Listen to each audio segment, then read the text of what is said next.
Well, good morning to you, Kentuckiana. It's 6 a.m. here on your Friday, and we're glad you're with us. I'm Grace McKenna. And I'm Jim Stratman. Thanks for sticking with us here on WHAS11 and on WHAS11 Plus as we welcome in the first weekend of the Kentucky State Fair with a heat wave. Oof, Matt, very seasonally appropriate for the Kentucky State Fair, but people are going to want to pack all those little fans and drink some extra lemonade and that kind of thing. Lemonade for sure. I know we've been talking about lemonade this morning, and I was like, gosh, that sounds good. So whenever I head out there, I will be getting one. But we are definitely expecting quite the warm up across Kentuckiana for the next several days. Here's a live look across downtown, courtesy of our U of L Health Sky Camera. Still waiting on sunrise to happen this morning, but even without the sunshine, temperatures are already into the upper 70s. Winds continuing to stay calm, but temperatures for the rest of us ranging into those lower 70s across southern Indiana, 70 in Paoli, 70 Scottsburg, 77 in Louisville, 71 Shelbyville, 72 for guys near Hodgenville. Headed off to school this morning, those temperatures ranging into the mid-70s with just a few passing clouds. On the way home, those temperatures are into the lower 90s with just a few passing clouds in our skies. Satellite and radar still staying quiet and dry this morning. It's expected to stay that way throughout most of our Friday. We're going to see a very sunny trend arrive throughout the morning and the afternoon hours. That's going to keep us into the lower 90s throughout a majority of the day. Entering the evening hours, we'll continue to stay in the 90s, and as we head later into the overnight time and into Saturday morning, south winds will still continue, allowing for a humid start to our Saturday morning and also a very sunny pattern arriving. So we're expecting hot temperatures that will be ranging into the 90s as we head into the next several days. We're going to have all the details about that forecast coming up here in just a few short minutes, but here's a quick check of traffic this morning. We do have some slow spots to report on due to a crash. We have 2 lanes blocked and a right-hand shoulder blocked due to that crash on the Watterson eastbound at exit 21 onto Westport Road. Once that gets cleared, we'll let you know. Grace, Jim? Thank you very much, Matt. Louisville Metro Council members are revealing new details about 2 shootings that happened within 12 hours of each other on Wednesday. Both of those victims, mothers. 23-year-old Radeja Williams, a mother of 2, lost her life while walking her daughter to school on Wednesday morning. And 28-year-old Jermia Offit, a pregnant mother of 3, was shot Wednesday night on West Broadway in the Chickasaw neighborhood. WHAS11's Chloe Shaley and photojournalist Aspen Hester show us how Offit's family is begging for answers. My niece was a loving person. My grandbabies don't have a mother because of this nonsense that's going on around her. A family in shambles after the murder of 28-year-old Jermia Offit, known as Squeaky, a sister, friend, daughter, and expecting mother of 3. And she was pregnant with another, and she was 4 months, so they not only killed my daughter, but they killed my grandson. They stand in the area where she was shot Wednesday night at Three Brothers Food Market off West Broadway. Offit's family says she was an innocent bystander and her kids were in the car when the shooting happened. Y'all didn't care about doing it in front of her babies or anything. Y'all get no cool points. Anything. No cool points. Her babies could have been no hit. cool points. And they seen that. Yeah. They seen their mother get killed. Jermia is the second mother to die in one day in the metro. On West Chestnut in 10th Street's 23-year-old Radeja Williams was shot that morning taking her little girl to school. Metro Council member Ken Herndon had new details, suggesting the cases are linked. That they believe the one at the 11th and Chestnut, or 10th and Chestnut, and the one on 41st Street, they're pretty sure was connected in some way.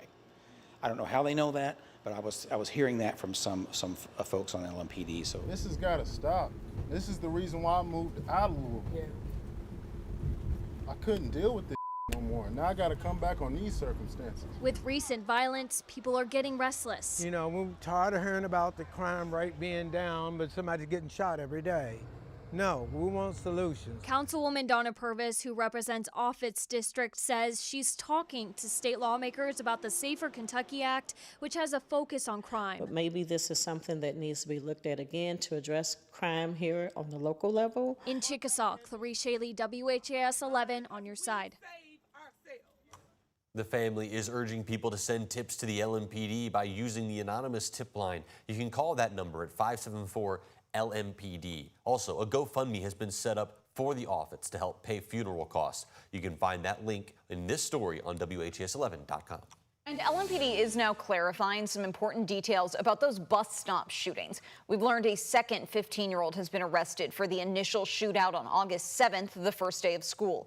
That teen is the same person police brought in for questioning after Wednesday's deadly shooting at the same stop. He was released when they realized he wasn't the shooter in that case, but police now say he and another teen did fire shots during the incident last week. There's still no main suspect in yesterday's deadly shooting, and Mayor Craig Greenberg says it's too early to determine a motive.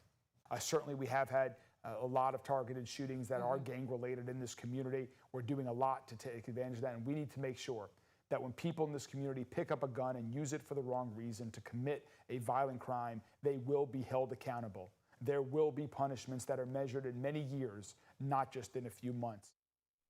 Mayor Greenberg is urging anyone who may have information to speak up. Efforts to curb youth violence aren't new, but the recent shootings we've seen have intensified calls for action. Our focus team actually compared shooting victim data for 18 to 24-year-olds and people under 18 years old from January 1st to July 31st over the last 3 years. And the data actually showed the number of 18 to 24-year-old victims have gone down 50% over the last 3 years. People at an anti-violence program over the summer told us that the focus should be on parenting and people stepping up when those parents need help. It used to be a situation where everybody helped, you know what I'm saying? It's just a lot of people turning their heads more than used to. That person added that she'd like to see more job opportunities for young people in West Louisville. In response to violent crime in the state, lawmakers passed the Safer Kentucky Act with stricter penalties for youth offenders. Commonwealth's Attorney Jarena Withers now says more teens are being tried as adults. If you are committing adult crimes with a gun, you're going to be prosecuted as such. When juvenile cases get waived to us, ladies and gentlemen, they are all prosecuted as adult cases. Withers said if a teen at least 15 years old is charged with a serious crime and a gun was involved, they're sent to circuit court where they could face a more serious sentence. Right now, the Commonwealth's Attorney's Office has 83 defendants considered youthful offenders who they are prosecuting. You can read a full breakdown about the Safer Kentucky Act on our website. Download the WHAS11 app as well for free wherever you get your apps. We turn to some more local news right now. The man arrested last week for robbing a bank and abducting a Linden family could face life in prison if he is convicted. A grand jury indicted 32-year-old Arman Langford this week on charges of kidnapping, assault, and wanton endangerment, among others. Langford was arrested last Friday after police say he walked into a home, forced a mother and her 2 children into the car, and drove them to a bank in East Louisville, demanding money before stabbing that mother.